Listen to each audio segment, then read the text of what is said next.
Welcome back. Continuing our discussion on the violence that has plagued the St. Louis area. And as part of News 4's End Violence STL initiative, we have two guests in the studio with us this afternoon. James Clark with Better Family Life and Erica Jones, mother of Whitney Brown, who was killed just a short time ago. Of course, your 5-year-old grandson in the car as well. Thank you both for being here and talking with us today. Mr. Clark, let's start with you. We've been covering this tragic story out of Ferguson, this 9-year-old who innocently lost her life. We talk a lot about, children being caught in the crossfire and being around when some of this violence happens. But this young girl inside her home doing her homework, if your child's not safe inside their home, where are they safe? Yeah, we have to do a very strong gut check right now. St. Louis, we're at a very real crossroads where we have to understand that we have allowed the conditions in our neighborhoods to deteriorate to the point where violence is both accepted and expected. So this young girl was born into an environment that put her at risk. Let's talk about the emotional impact that incidents like this have on children. This 9-year-old little girl's 10-year-old brother was in the house at the time, and you talk about being born into an environment where violence is accepted and expected. This 10-year-old boy knew he needed to drop to the floor when he heard gunshots because it wasn't the first time. He went over and tried to wake his sister up after the incident happened. Talk to me about that emotional toll that takes on kids, because it's very different than the emotional toll that it has on adults. Yeah, when it happens at such a young age, once again, it just conditions our children that this is a part of life. Our children come into this world not knowing. This is a young man who will be emotionally scarred. So counseling is needed right now. And it goes back to how we have neglected the human capital in our more challenged neighborhoods. So we have a very serious time right now. Times that I don't think we've ever seen before, and we must begin to address this crisis. Ms. Jones, you were nodding your head as he was talking about that emotional toll on that young boy. You have now taken in your grandson, who's 5 years old and was present at the time his mother was killed. Talk to us about that, and how do you even begin to explain to him what has happened? He's just a happy-go-lucky kid. He's very inquisitive. He wants to know. I don't have no answers for him. I can't give him no answers because I don't know no answers to give him. I just know to love on him as much as I can, keep him involved in church, keep praying. I just have to hold it together the best way I know how, because I also got to console her siblings, and her sister was there when it happened.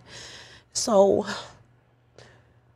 I know it's taking a toll on her, because she just said, Mama, I couldn't protect her. I didn't know what to do. I tried to save her. I tried to save her. And when you hear another child telling you the accounts that happened that day, your mind is just spinning in 1,000,001 different places. You just want to know why. Why did it happen? Why was it my child? Why are people so eager to solve situations by guns? Why? I don't know. I don't know what else there is to say. We can educate them as much as possible. We can put different things, implement different things, but it still formulates around the household and the upbringing and the education of educating your child to let them know. So it's an emotional. It's unexplanatory. You just don't know. Mm-hmm. You can't fathom it if you don't. You don't. We often talk about the code of silence, and this is something that you are dealing with firsthand. There are other people who were there that night who were not killed and may know some information, and they're not coming forward. And just too many families are dealing with what you're dealing with, of having no answers when potentially they could. I'm not with the snitches get stitches.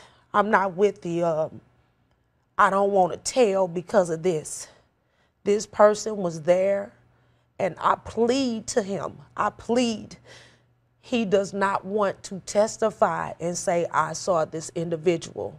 Knowing how close your grandson was to getting caught in the crossfire in this incident, and then hearing this most recent story in Ferguson where this 9-year-old girl likely was caught in crossfire and that's how she was killed. What emotions does that bring up in you, knowing how close your grandson was to being in the same position? My feelings is in a whirlwind. Only thing that saved my grandson from being hit was the rubbering around where the door opens. And because it was tint on the window that was thick, that the bullet didn't go through. And all I can tell that parent is just get immediate counseling, immediately, because that baby saw something that is never going to leave his thought at all, ever.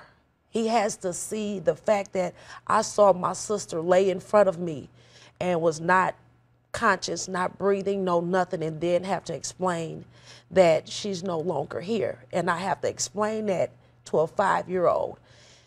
The 10-year-old brother is going to have it explained to him.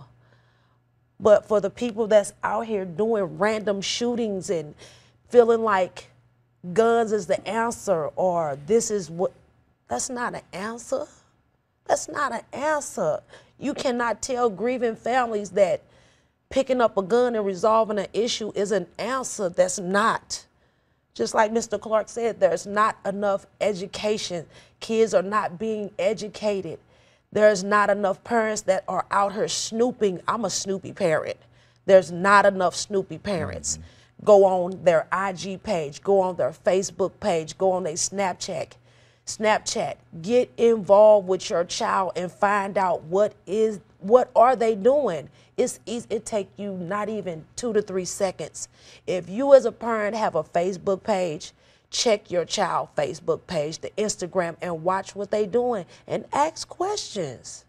Erica Jones, thank you so much for being here today and sharing your story, Mr. Clark. We appreciate your input as well.